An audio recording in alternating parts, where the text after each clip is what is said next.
Hi, folks. This is Rick Doc Walker, the DOC. This is John Kine, and you're listening to The Mess Hall with Rally Captain and Tailgate Ted. What's going on, everybody? It's your boy Tailgate Ted back again with my man Rally Captain. Yo, what's up? For those who can't see me, I'm in all black. The team announced that they're wearing black. The captain's in black. Ted, let's get it. I like that jersey, man. I like that jersey. And you know what? Once again, and I don't doubt you, but you were always right, man. It seems like you're batting 1,000 right now, because I went to the team store last week and I'm prepping for the tailgate. I'm driving around FedEx Field, making sure trash cans and porta potties are where they're supposed to need to go. And I decide to pop in, and yep, she was open, but no black jerseys yet. So I did talk to the manager in charge of the team store, and they're not taking any special orders. So if you place a special order, that's at a different shop outside. I know there are a couple of shops, I think, in like the Tyson's Corner, Virginia area, and some websites. The Commanders are set to get the black jerseys in stock at the end of October, depending on shipping, or beginning of November. And it's going to be first come, first serve. So when it comes time, I'm just going to drive there every day. And the second I see it's up, I'm going to send a tweet out and let people know. So I'm hoping to grab one of those too, man. That thing is fly. Well, this one here is a bootleg, so I don't want anybody saying, how'd the Cap get his before they even come out on order yet? So just letting everybody know, I'm not special. All right. Only in my own mind. All right. I'm special. Now I am seeing a ton of those around the stadium, man. It is pretty nice. And I can't wait to see the official ones, because you've seen some bootlegs out there where the burgundy looks like it's orange. And I'm colorblind, and I can still tell it looks like a Kansas City Chiefs jersey, not a Redskins jersey. So yeah. I'm curious to see what these legit black ones look like compared to some of the ones I'm seeing out there. But I know the one you got looks straight. But how you doing, man? Man, I'm doing wonderful, Ted. I've put away all my beat Eagles mess. All that stuff is gone. The sour milk, all that's gone, bro. We're in a new week, it's a new day, and we're wearing black jerseys, man. So hey, I can't ask for anything. Well, let me stop. I can ask for more. I want to win Sunday. That's what I want. That's asking a lot. I'm not sure what we can do. We'll get into that in a little bit here. And just to recap, our kind of a schedule prediction was, you had us going 2-2 to the first 4 games. I had us going 1-3 to the first 4 games. So this week's going to determine who was right and who was wrong. And I'm hoping you're right, and I'm always hoping I'm wrong. So fingers crossed we jump into it. But there was something you were about to tell me about our boys at Woodbridge Collectibles, but we kind of kicked off the show. I'm kind of curious, what was going on? Well, man, let me tell you, they told me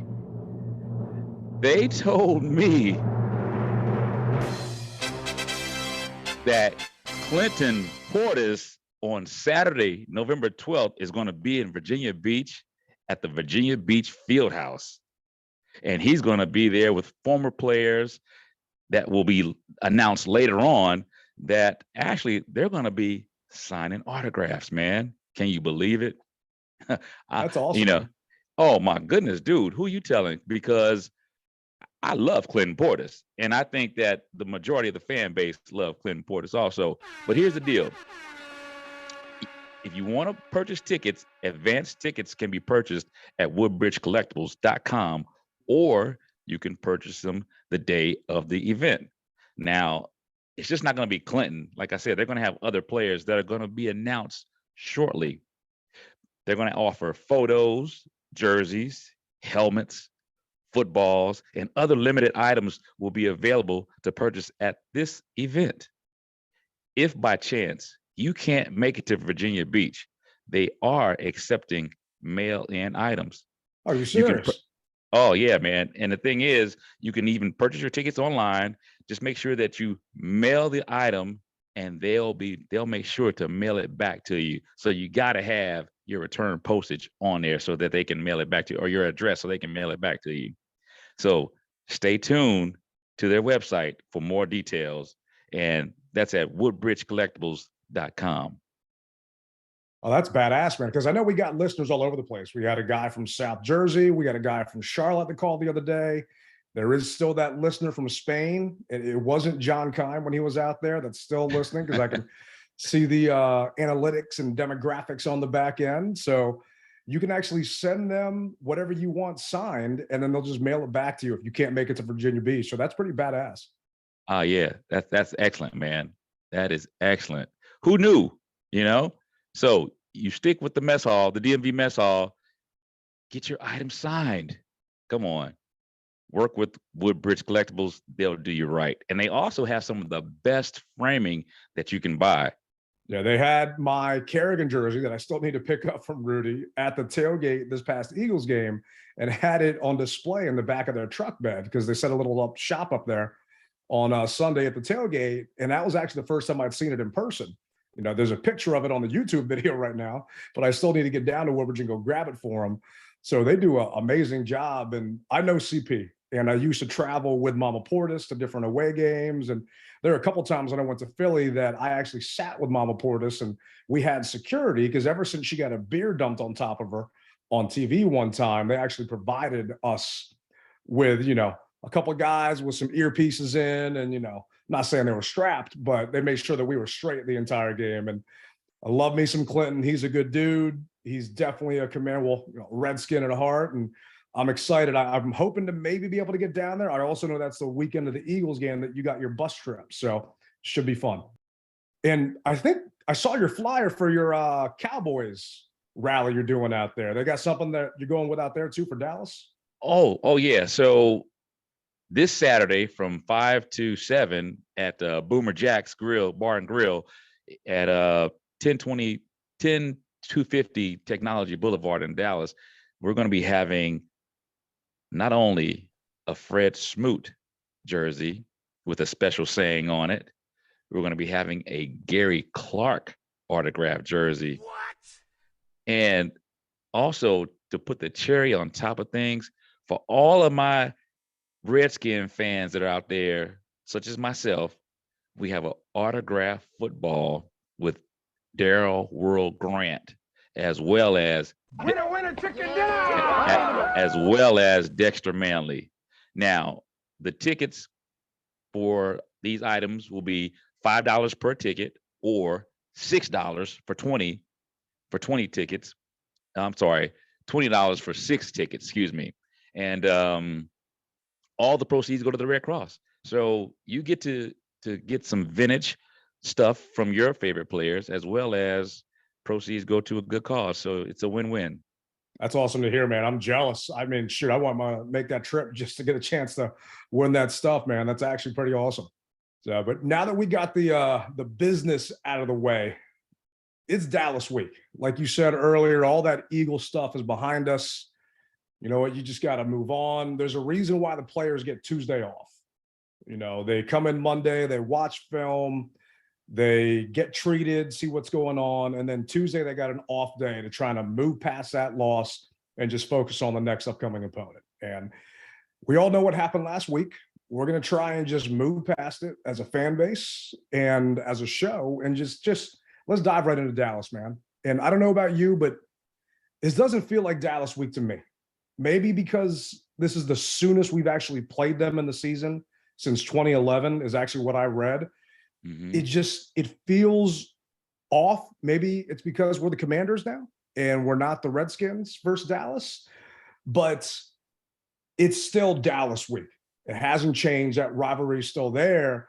And for this week, those that are wondering, it's Wednesday the 28th at 3:00. From a health perspective, we're coming in a little banged up. Wes Schweitzer is in concussion protocol. And those that don't remember, Wes was filling in for Charles Rouillet, who was on IR. Rouillet isn't coming back anytime soon. Schweitzer, going into protocol today, I'm not going to say won't come back for Sunday, but if I had to put money down, I doubt he's going to be ready and cleared to play, because concussion protocol is done outside the team. The team isn't the one that evaluates him. It's a third party. So they're the ones that have to clear him. So that means Nick Martin, who we just signed 2 weeks ago, is actually going to be our center for this week, most likely. And Nick is actually the brother of the Cowboys guard, Zach Martin. So it's a rotating litany of people wearing that center mark that are going to be hiking that ball to Carson. And we saw how Wes did last week, and it wasn't all that pretty. So I'm a little concerned that Nick is going to be in there. But then again, Wes didn't do too well. So I'm hoping it's going to be an improvement having Nick in there. Yeah, man, because let's face it, the center is the cog. I mean, other than the quarterback, the center calls out all the pre-snap reads. He lets Carson know who's the Mike, who's the Will, who what he sees possibly blitzing. I mean, there's so many things that he sees. So we need all hands on deck, firing in all cylinders, man. Yeah, and last week, those of you that stuck around and actually watched the game or were there, I mean, the snaps were off. Wes was snapping them high. He was snapping them low. They were slow. And when you're going in shotgun and that snap is off by a couple of seconds or even just a half a second, it throws the entire play off because receivers are supposed to be breaking at certain points and certain steps. And if your quarterback doesn't even have that ball yet and doesn't have a chance to look at his progression, the entire play is just thrown out of whack. So fingers crossed Nick can step in there. But some good news for those of you that are superstitious, Nick has played his brother Zach twice. And he's 2-0 against Zach's team when he plays them. So I'll take that. Fingers crossed, we're 3-0. And, you know, we ride that Nick Martin good luck train. But on top of it, Charles Leno didn't practice today. Rumor is it was kind of a vet day, but he was a DNP because of his shoulder. So we're going in a little banged up. And the Cowboys are coming in off a short week, though. They played Monday night against the Giants. We saw what they did, or most of us saw what they did to Daniel Jones. And hopefully they're going to be, you know, not as rested as we are, considering we've got that extra day. The good thing for them is they're not actually traveling. We got to go into Texas Stadium. So we'll see what happens. And we'll update you guys on our Twitter as the week goes along when anything else happens in regards to roster. But those were kind of the major announcements that came out today. And Coach usually does his press conference by the time we record. But today, I don't know if he's too busy signing autographs or doing what, but he hasn't had a chance to do it yet.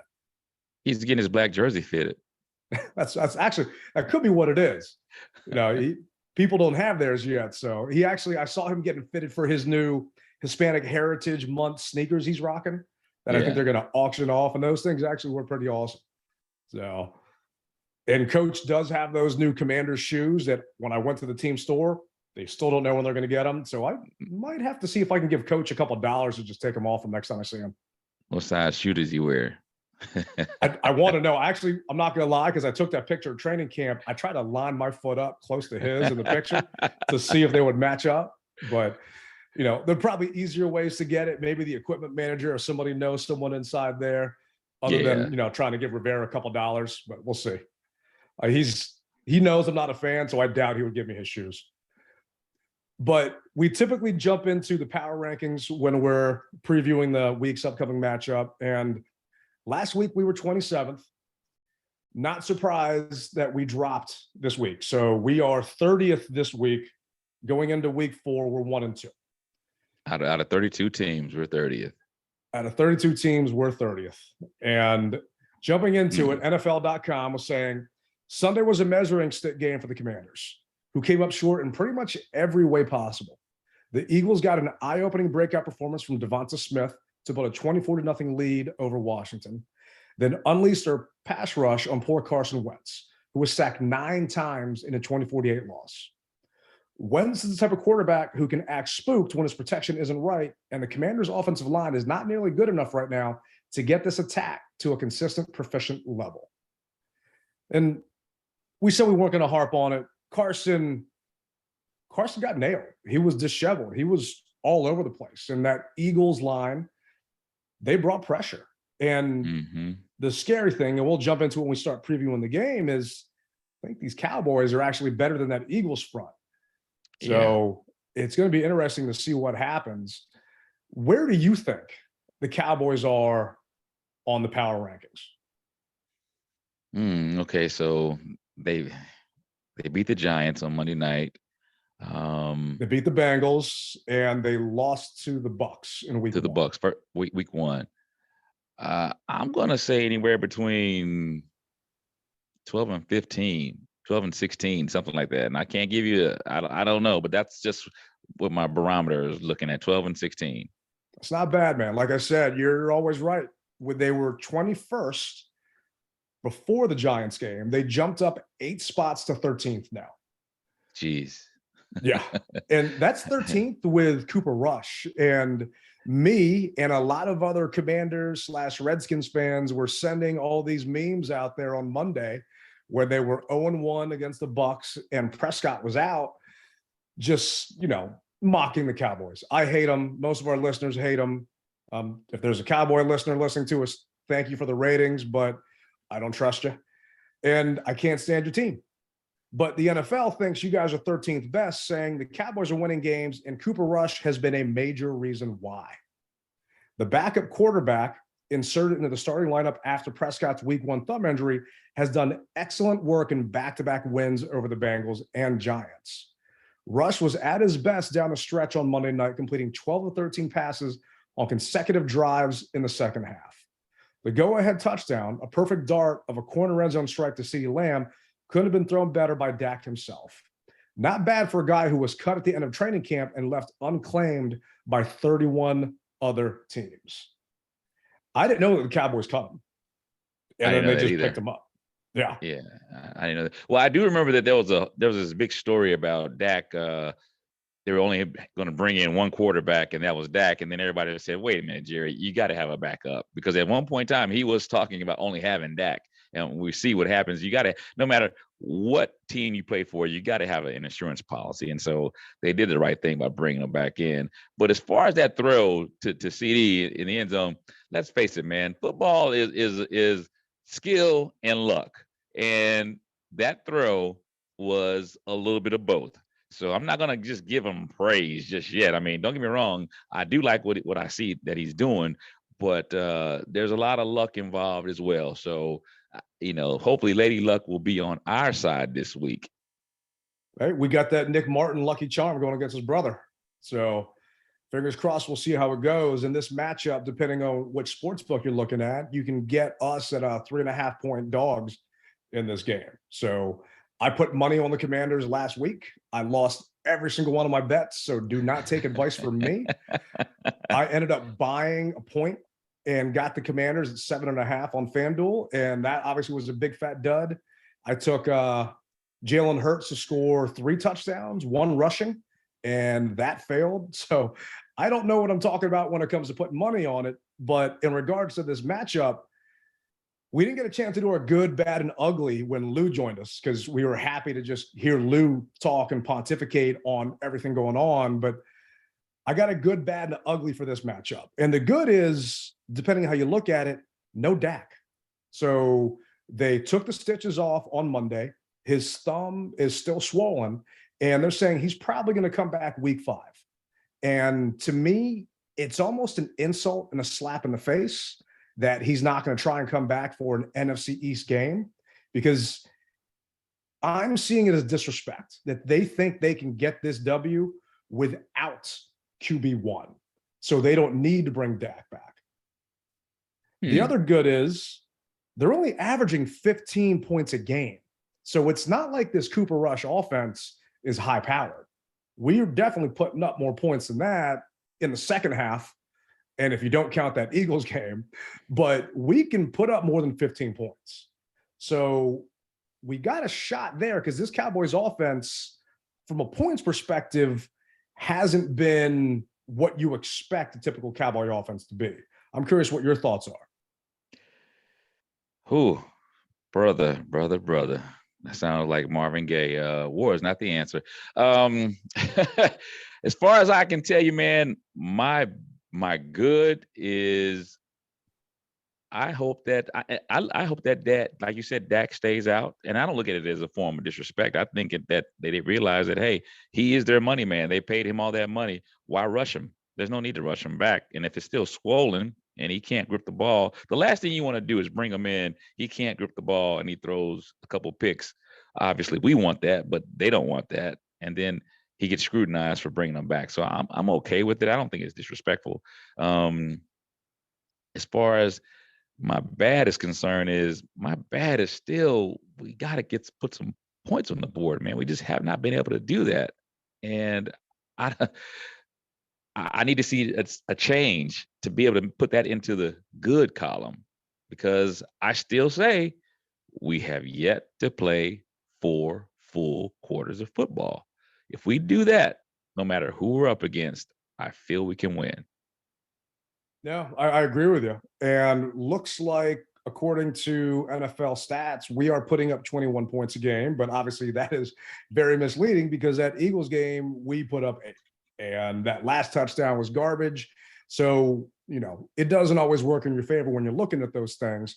But the bad I've got is the Cowboys lead the NFL with 13 sacks going into week 4. Mm-hmm. And we all know what happened versus the Eagles. We gave up 9. And the Cowboys got 13.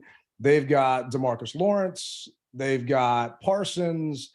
I mean, they've got a bunch of studs on their team, and that pressure they're bringing is going to be intense. And we've said this earlier, and everyone, has mentioned it. It's a copycat league.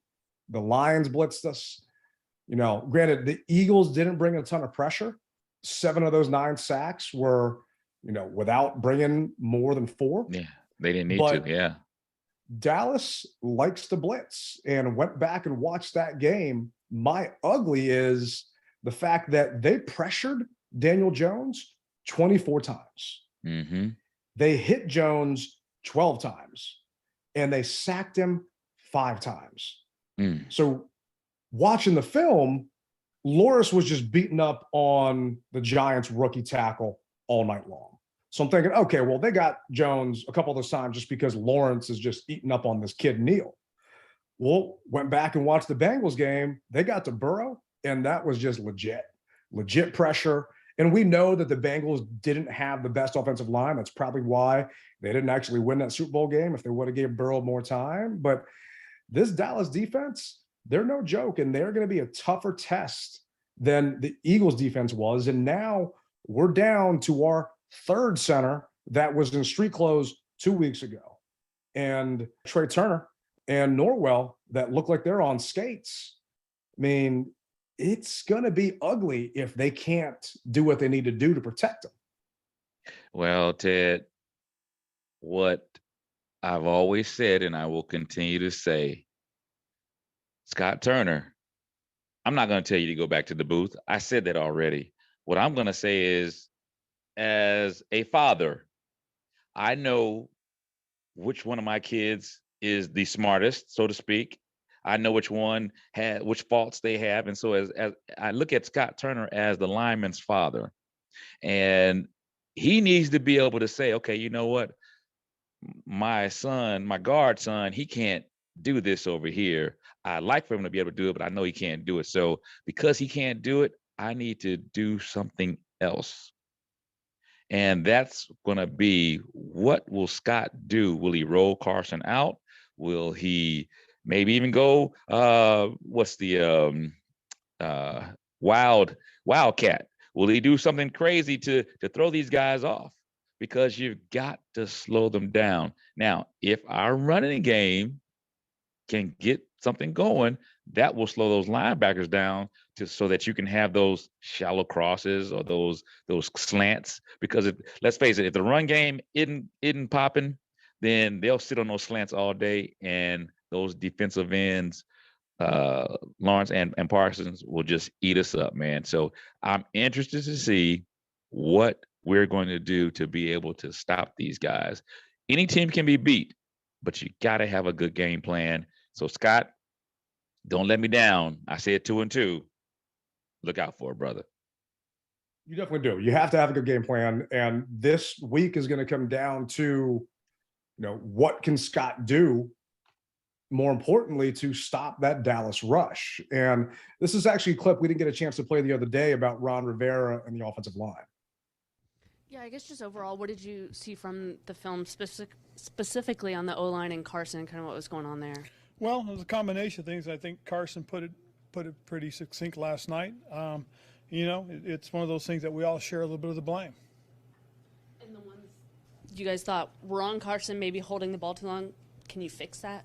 Yeah, most certainly. I mean, there are some things that he's got to see and decide on quicker. I think also what happened too was there were a couple of times when he did speed himself up, he didn't give the play an opportunity to develop a little bit more. So it's a combination of things, really.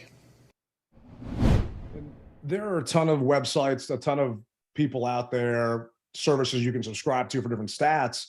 There's one that I saw online that actually says Wentz has had the third most pocket time of any quarterback in the league through 3 weeks at 2.7 seconds. And that's per Fantasy Pros. So that's a combination of they're giving him good time and he's holding on to the ball way too long. But the third most pocket time of any QB in the league. And he is trying to make that hero throw, and going back and looking at the tape and looking at all the other people, all the other Commanders beat people, videos they put out there, they're showing you different people that are open. There were a couple of those sacks where Logan Thomas is open on a check down, where he could get 3 yards out of the 6 you need, that Curtis Samuel's open here, that Antonio Gibson's open there. But Wentz is going for those deep throws, trying to hit the home run ball.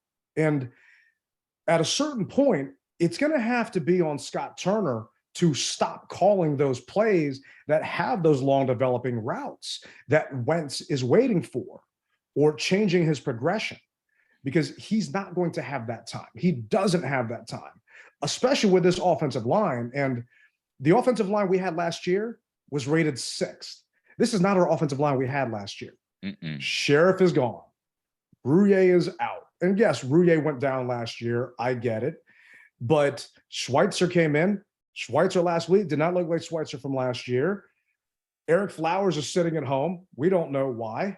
This is not your same offensive line. And, not to be that horse, but Norwell and Turner, sorry, they have looked like straight garbage in my eyes, just watching them in person and on the tape. And that is going to have to be on Turner, because whenever we would play against Peyton Manning or Tom Brady, you can count 1 Mississippi, 2 Mississippi, boom, that ball is gone. Mm-hmm. That is what Turner is going to have to do with Carson. And if it's because Carson is turning down those quick reads, then Turner has to adjust his play calling. So all he is getting are quick reads. All he has are those quick routes. So, Ted, I'm a firm believer, bro. If by chance we see the exact same performance by him, then I'm going to have to say we put in Heineke. You're going to have to change up something. If by chance he's not adhering to what you're asking him to do, and by no means am I saying that Heineke is better, but when it comes down to, I think, what you want to get done, we've seen that he can do those things. He may not have the arm strength, but at the same time, I think that he's my quarterback. Exactly. That's my quarterback. I want Wentz to succeed. I told you guys, I want him to succeed. At the same time, there comes a time when if you're not doing it the way I want you to do it, and I'm paying you the amount of money that I'm paying you, I got to sit you down. You saw what we did to AG. AG's role was diminished because he fumbled the football. Point blank, period. So if by chance he's still not getting it done, and he's been in the league for 8 years now, dude, you got to make some changes, and it's gonna be hard. And yep, I know it, but at some point in time, take a break. Heineke, you're up. So I agree with you, and we had some people that texted in after we recorded our show, so we didn't get a chance to get to your guys' questions because we'd already recorded it. Thank you guys for participating, and I responded back to y'all on the text thread. But you're not benching Carson Wentz against the Eagles. You can't do it. No. If Carson had 4 picks, you still throwing him out there to throw 5, to throw 6, because it's going to kill this guy's ego. They've been doing nothing but coddling Carson because they feel that he needs it, whether they're right or wrong. Now, because of the fact that your 53-man roster is not active, you've got to put inactives. I'm not going to get what I want because I would rather see Sam Howell out there than Taylor Heineke. You know what you have with Heineke. You've got a guy that can run with a noodle arm. Now, Sam Howell can run and has a cannon. Heineke, as far as I'm concerned, will not be on this roster next year. So I don't want to give him any time on the field unless something bad happened to both guys.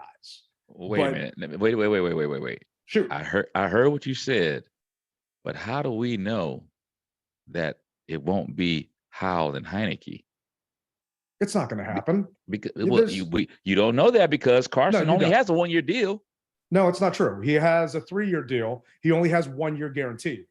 Okay. Carson is on contract for $20 million next year, and $20 million for the number 2 pick in the draft is a steal. So you can get out of his contract with 0 cap hit. That's why they traded for him, because it's basically a 1-year trial. But realistically, Carson has 7 touchdowns right now. So he has had a horrible game and a bad half in another game, but he is still better than Heineke that we saw an entire season. We're on the same page. We're on the same page. But I am sorry. I am going to bet my car that we're not going to see Heineke and Howell on this roster as QB1 and QB2 next year. And if that's the case, then Rivera is fired and you've got someone else coming in here that has no idea what's going on, because Heineke's a free agent.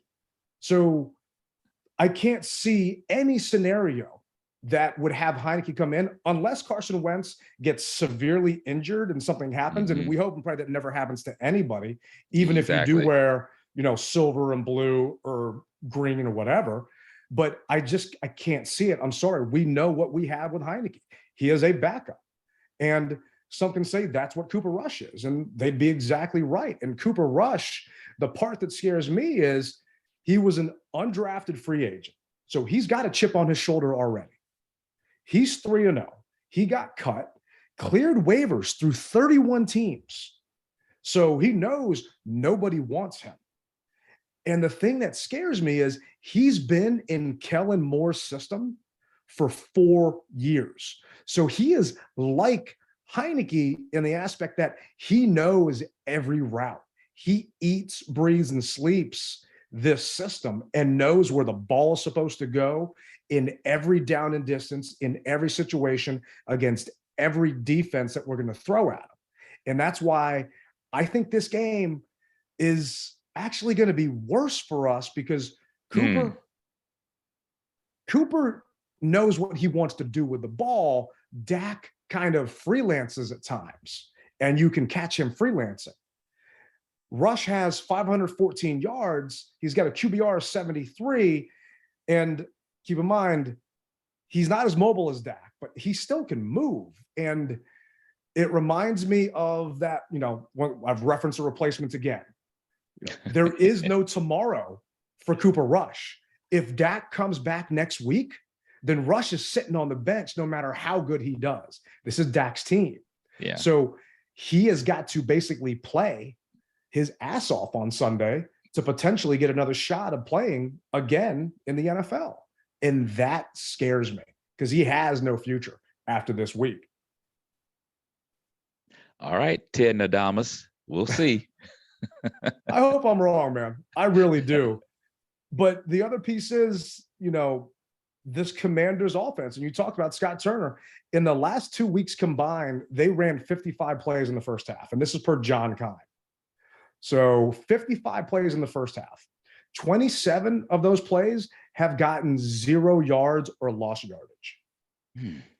Gosh, that's just so painful to hear, man. I mean, and it's painful to see too. So it's one thing to hear it, but to be there watching it on TV or at the game, it's painful to see as well. We got to do better, man. Bottom line. Do. And during the post-game show, B. Mitch just went off and talked about how Joe Gibbs would sleep at the facility and hang out there and didn't leave for, I think he said maybe a week at one point. And they worked on a game plan against an opponent. They went down by 2 scores. Joe just crumbled everything up. And this is when they didn't have computers or iPads or any of that stuff. Just crumbled the entire game plan up. They went in the locker room. He threw over the Gatorade cooler, threw everything off the table, and just started yelling. Now, keep in mind, Coach Gibbs didn't curse, but he would yell. Yeah. And this man threw the game plan out the window. And that's what Turner is going to have to do. That 4-game win streak we had last season was after our bye week, when they decided to finally run the ball and give it to AG and feed him. Well, guess what? Our bye week ain't till what, week 14? We're not getting that help anytime soon. So we're going to have to make some in-game adjustments because, you know, Lou talked about it last show. I think, what was it, 49-0? We've been outscored, or 46 to nothing in the first half. And part of that is 55 plays, 27 have gained 0 yards. And Scott Turner, that is on you. Zippity, zero, nada. Oof. All right, man. You heard me. You heard me. Before we get into, I hear you, man. I'm not trying to, it's just, there is, at a certain point, blame has to be put on certain people. Yeah. And the players are trying to execute the plays that are called for them. But if the plays that are being called are just straight trash, then the buck has to be pointed towards that guy, and that's Scott. And, you know, week one.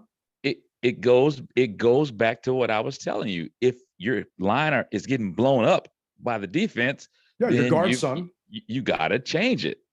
You gotta change it. You gotta do it. You may not want to, but you gotta change it. And that's like you said, it comes down to him, and he's the guru. And I say, for once, for this game, go back upstairs. Just try it. You might like it, Mikey.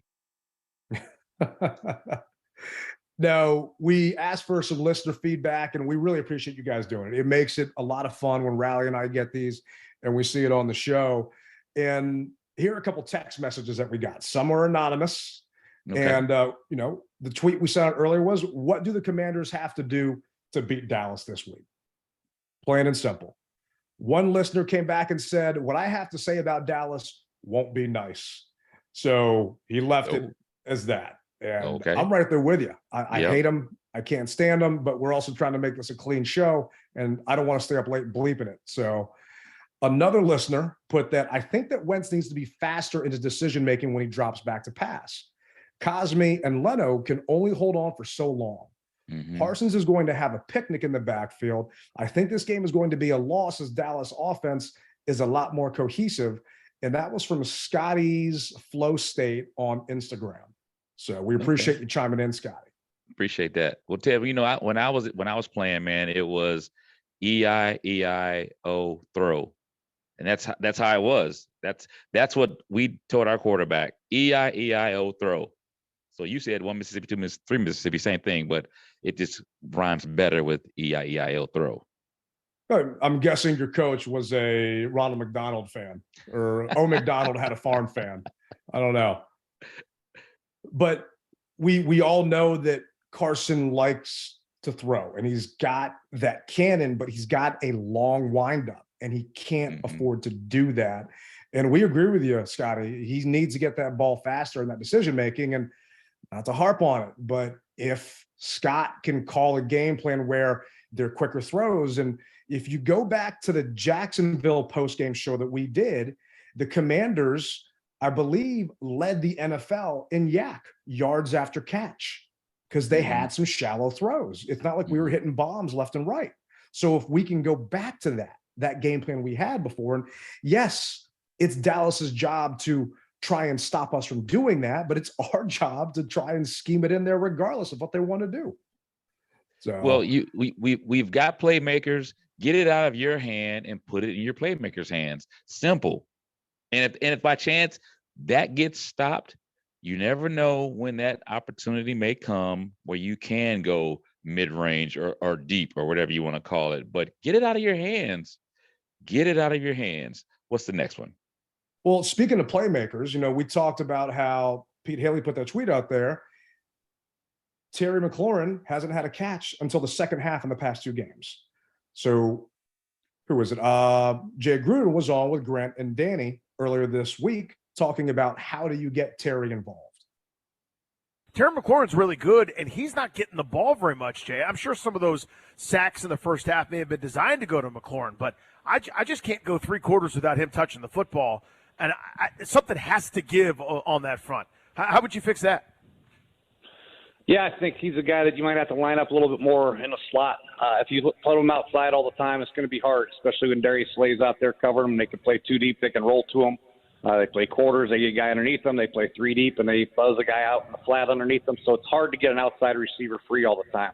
The reason why Cooper Kupp and Justin Jefferson get a lot of catches is because they're playing in a slot. They're playing in stack formations. They're in bunch sets. They're getting access where they don't get hands on and they don't get rolled up on all the time. So maybe get more creative with Terry, get him in the slot, get him in some bunch sets, put him in some motion, and then let him get some free access, work down the field a little bit. Some of the benefits of our receivers is they can play the X, the Y, and the Z. And regardless of people's opinions on Gruden, you know, if you look at Gruden's first 3 years and Ron Rivera, Gruden had a winning percentage of .418. Rivera's got one of .416. Gruden had 2 winning seasons in his first 3 years. Rivera hasn't had a winning season yet. So, you know, I respect Jay's offensive mind. The entire league does. And you got to put Terry in spots where he's going to get those mismatches because teams do it against us. Christian Kirk lined up against Jamin Davis. And I'm not saying that that's what the Cowboys are going to do against Terry because they're going to make sure that, you know, you've got people blanketing him, but you got to try and get this man involved. You got to try and get your playmakers the ball. And as soon as possible. Yeah, Reggie from North Carolina basically said, what we have to do to beat Dallas is pretty simple. Protect Wentz. He gets the ball into the hands of Terry, Samuel, Dotson, Gibson, and we roll over Dallas. Their defensive ends and linebackers can handle our guys. On the flip side, the D has to shut down the run game and watch the over-the-top throw to Lamb. So, you know, I agree with you, Reggie. If Carson doesn't have time to throw, he gets flustered and just starts getting uncomfortable in that pocket and just looks lost.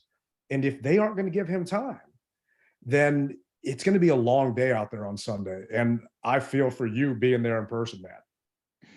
Well, I was there last year. It doesn't get any worse than that. So hopefully what our defense can do is get that interior rush that's really needed to collapse that pocket. And I think if we can do that and just put a hand on Rush a couple times, that'll rattle them a little bit. You know, once again, 4 is 1. 4 rushing is 1. Shut it down. Definitely. And, you know, going back to Reggie's point, the D shutting down the run game, last week, Dallas had 176 yards on the ground. And 105 of that was Tony Pollard. And he had a 46-yard run. So this is skewed, but he had 8.1 on the ground average. And Zeke had 73 yards, and he had a 27-yard run and a touchdown. So Dallas's running attack is no joke. It's a nice 2-headed monster that they've got. And we know how we do against the run, and it's not very well. And Dallas is winning 15-point games because they're able to run that football. They're able to control the pace of the game and keep that clock up. Yeah. You've got it. And that is definitely scary because our rush defense is not doing well. Now, last week, we did better against the Eagles, but that's because Jalen Hurts picked us apart with his arm. I think he had 333 yards, something like that. I needed Hurts to get one rushing touchdown, and we'd be going to Sizzler.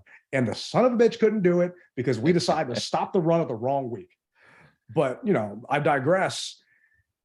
Zeke and Pollard, if we can slow them down, if not shut them down, and turn the Cowboys offense one-dimensional, we got a shot to win this game. I gave us 0 chance to beat the Eagles. 0. There was no way in hell that we were going to actually beat them that game. We got a shot at beating Dallas. We definitely do, because their offense is not clicking on all cylinders because they got rush in. So we'll see how it goes. But Jumping into another one, Commandalorian Nugs sent this in. In reality, we need to score first and keep our foot on the gas. We need design screens that let the bull rush through and let our pass catching backs loose in the backfield. You've been talking about it. You know, move the pocket, get a bootleg. Let's get some screens in there. And the Giants had a bunch of successful screens to Saquon and their tight ends in that Giants game on Monday night. Dallas is susceptible to it because they're trying to get after Daniel Jones. They're trying to get that quarterback. They're trying to get that highlight sack. We've got a chance to beat them with that. It's just a matter of execution. And there were a couple screens that we tried to set up last week where there was a bubble. They tried to hit Terry. It was overthrown. And I feel that since that one screen that Carson threw that was intercepted against the Jags, he's been hesitant to let go of that ball in that quick screen. I'm curious, have you noticed that too? Yeah, I've noticed it. And what I'll say to that is, as a fan, I got to have a short memory. So God dang it, you're getting paid millions of dollars. You better have a short memory. Come on, man. Come on. Yeah. See, that's a lot of millions. Just give me one. You know, just give me one. That's all I need. But you better have a short memory, bro. And see, I honestly wonder, and we talked about this way back in the day. I don't know about you, but when I did play, you know, you got it wrong. The coach blew the whistle. Boop, do it again. Boop, do it again. We're gonna be out here all night, and I know you can't do that because the pros have their freaking. And we can't do that because it's gonna take too much away from the play. I get all that crap, but back in the day, boop, do it again. You still do it again until we got it right. And I don't know if they do that or not. Obviously, the press can't see that. Yeah. So I can tell you for a fact they don't. They're not. I mean, they're just. You have 2 hours on the practice field, and then they're back inside. It's the collective bargaining agreement has limited the amount of time that they can actually install and do things is absolutely ridiculous. Yeah. So, but there's mental reps. Yeah. You know, there's different other things you can do to try and get that drilled in your head. And I agree with you. Ever since he threw that interception to the number 1 pick in the draft on the Jags, I can't think of the guy's name because I blocked it out and moved on. He has been hesitant to throw that screen because he is looking to see if there's a defender that recognized it and stepped back, that felt that rush. And I played defensive tackle, you know, granted on a much smaller level, but I remember there were times when it was a specific game. I remember against DeMatha, those in the DMV area here, they're a pretty well-known school. It's actually who Chase Young, you know, went to high school with. And I remember being so happy, man. I went right past this guy. It was an amazing swim move. I was going to put it on my highlight reel for college. And next thing you know, it was just an Olay move by the lineman just letting me through because they had a perfect screen call at that point. Fooled ya. Yeah, I'm licking my chops. I'm yelling and screaming. And, you know, that's what we have got to do to DeMarcus Lawrence. That's what we've got to do with Parsons. We've got to let them believe. You have got to sell it. This offensive line is good at run blocking. They're not good at pass blocking. Well, in that instance, you know, pretend to block and then go up and block for your screener. And let's see what we can do because Nugs, you're right, bro. We got to do something, man. And we got to stop that rush. And you stop an aggressive pass rush with screens, with reverses, with misdirection. Because they know that we're banged up. They are in Texas right now chomping at the bits. And oh, I can't wait to hit Carson. And like you said, those draw plays, those screens, the other type of plays, they aren't going to be ready for it because they think that we're banged. Well, they know we're banged up. Yeah, we are. Yeah. I mean, the Lions hit Wentz 11 times. The Eagles hit him 17 times. The Cowboys hit Jones 12. And if Jones didn't have his legs, he probably wouldn't have made it out of that game alive. And what scares me is Carson Wentz does not have those legs. We all know it. We all can see it, and so can the Cowboys. He doesn't, but at the same time, he's still a little mobile. He's not the best quarterback as far as mobility is concerned, but we've seen him also be able to scramble it looked like a wounded duck, but he still was able to do it, to buy time, to do the pump fake, to make a couple first downs, or take it to where it was 3rd and 1 versus 3rd and long. So he can get it done, man. We've just got to put our minds together collectively, and let's just do it, dude.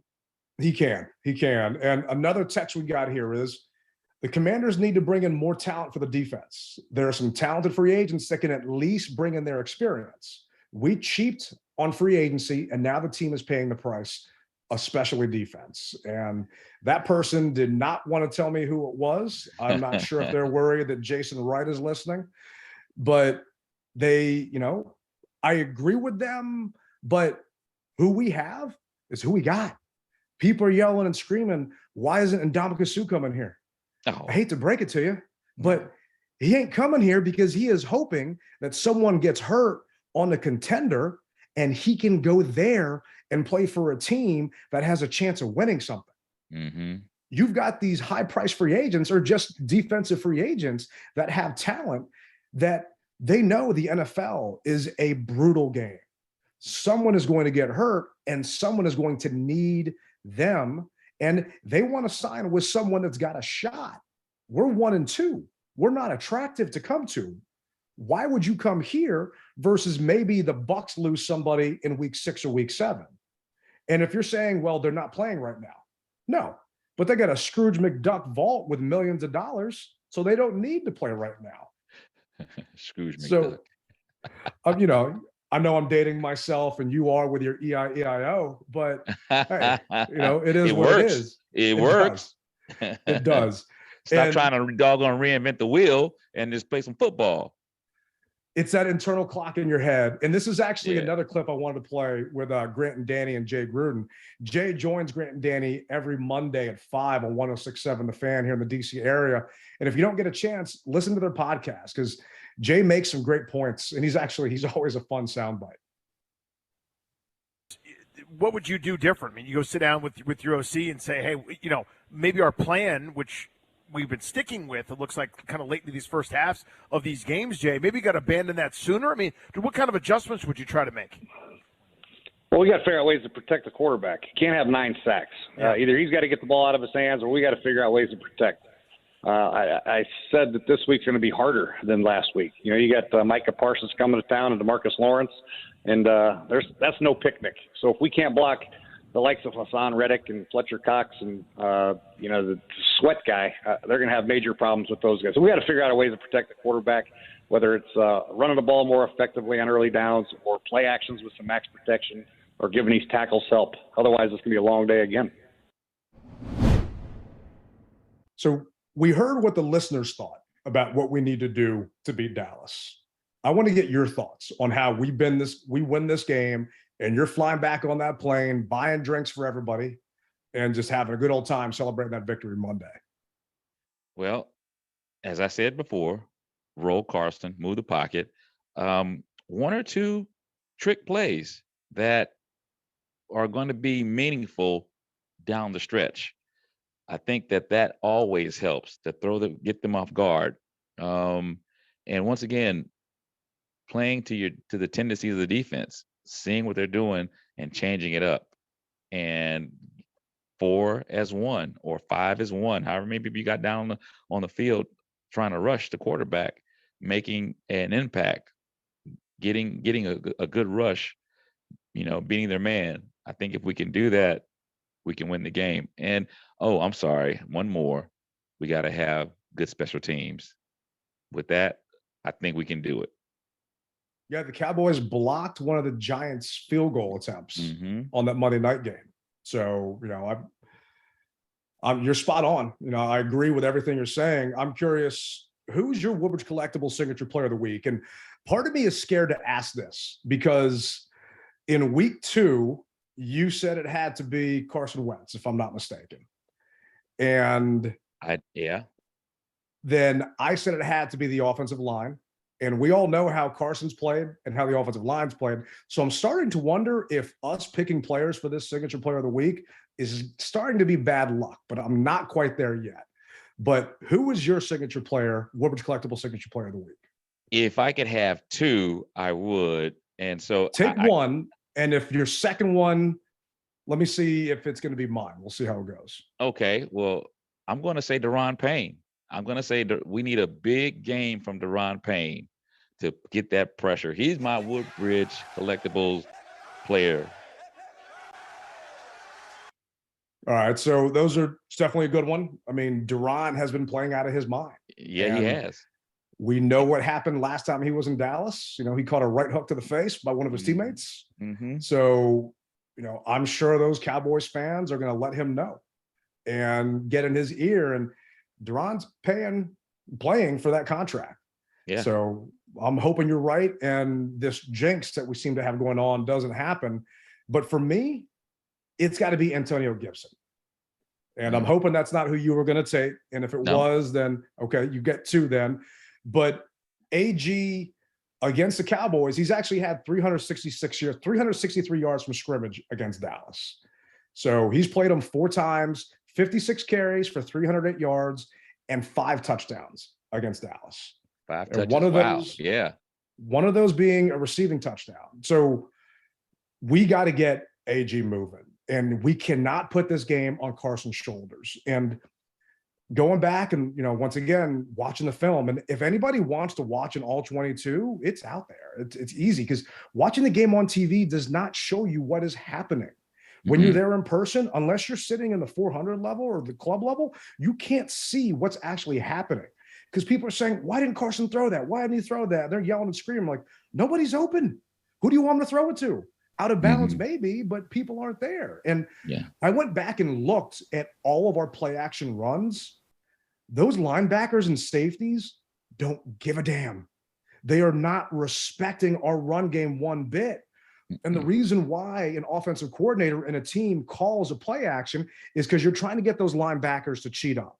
You're trying to get that safety to cheat up or pause for a split second so you can maybe hit a tight end in a seam or someone coming across with a quick dig or a slant, and it's not happening.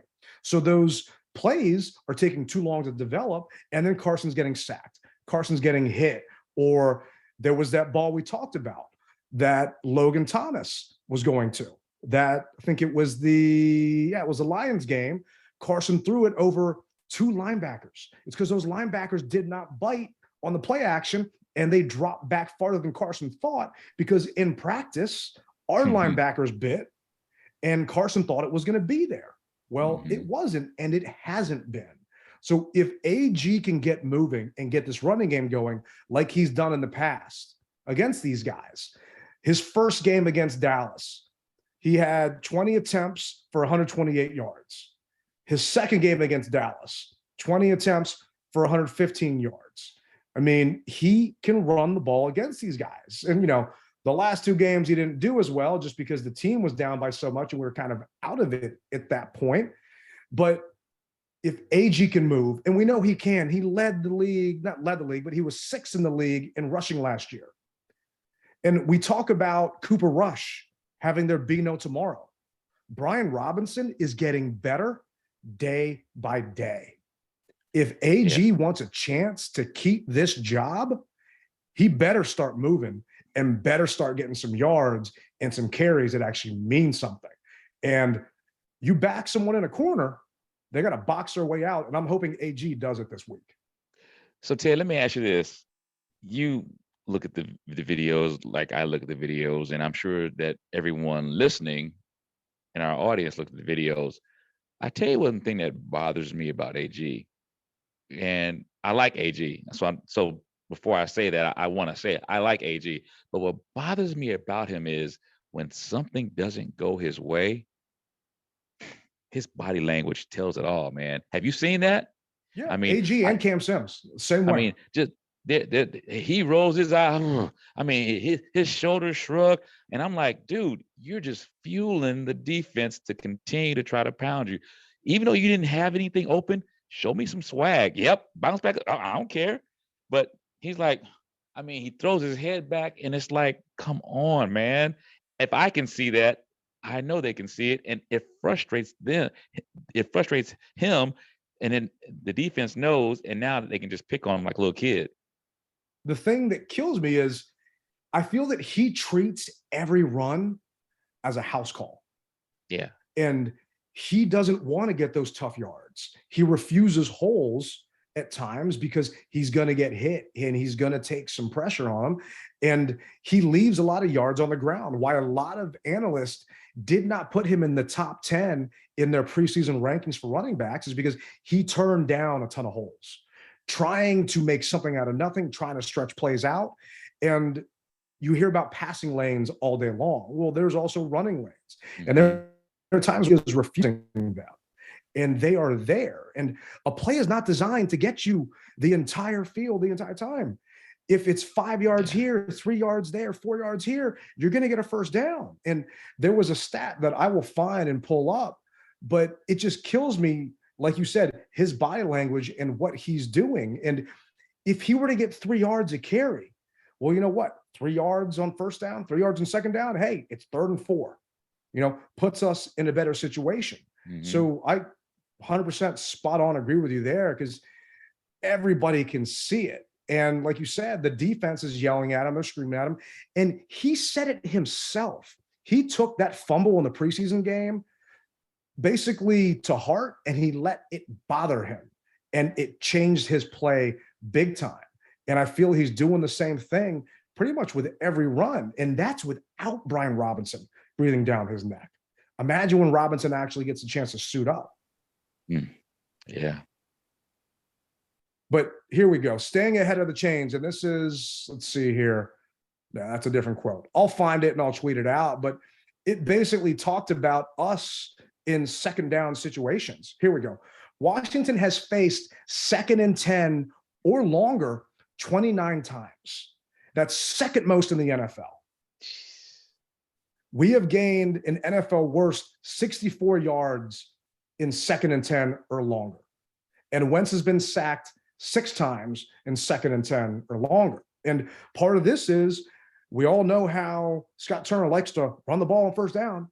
AG is not getting those yards that he needs to. And maybe some of it because it's not there, but there are yards to be had. And I just don't feel that he's actually taking advantage of all of them. But who was your second Woodbridge Collectibles Signature Player of the Week?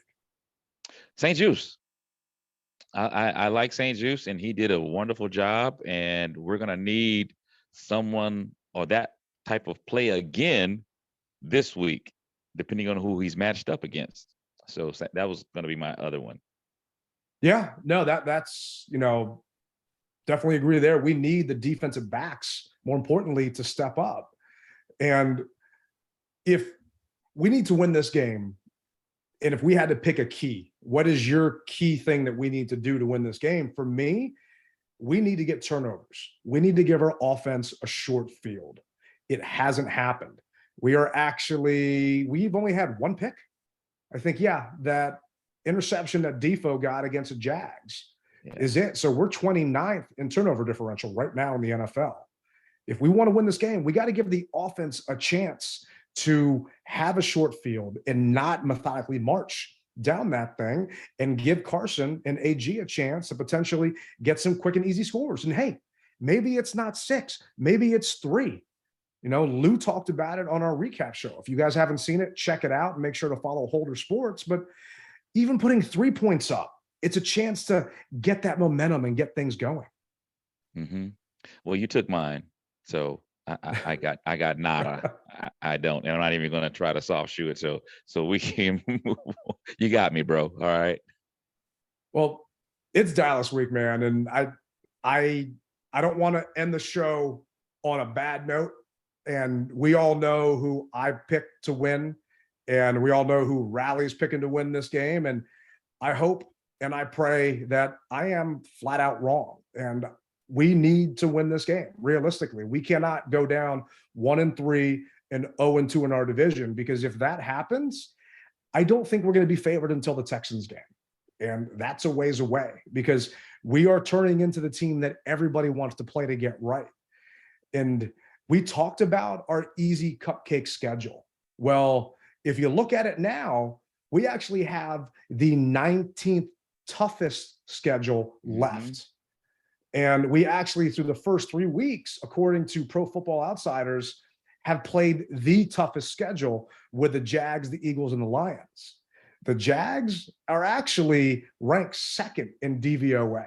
And it's a nerdy football stat that talks about value over average and this and that. But it's a stat that a lot of people are starting to use because it makes a lot of sense in situations. And what I'm trying to say is you never know what's going to happen at the beginning of the season. A lot of people picked us based on strength of schedule to make the playoffs. Unfortunately, now that you're playing the games, it's a little bit different. The good news is Sunday, we still got to play the game. What do they say? What looks good on paper, the paper doesn't play the game. Exactly. And Dallas's defense looks good on paper, but hopefully our offense can actually shut them down and tear that paper up, just like Gibbs did when his game plan wasn't working. But Rally and I really appreciate you guys chiming in, sending in the text, sending in the tweets. Don't forget to click subscribe. And if you guys can leave a review on iTunes, that'd be phenomenal. Thank you guys for joining us again on the Mess Hall. We appreciate you. Hey, once again, guys, hats off because you are making history along with myself and Tailgate Ted. And on that note, we're going to be out.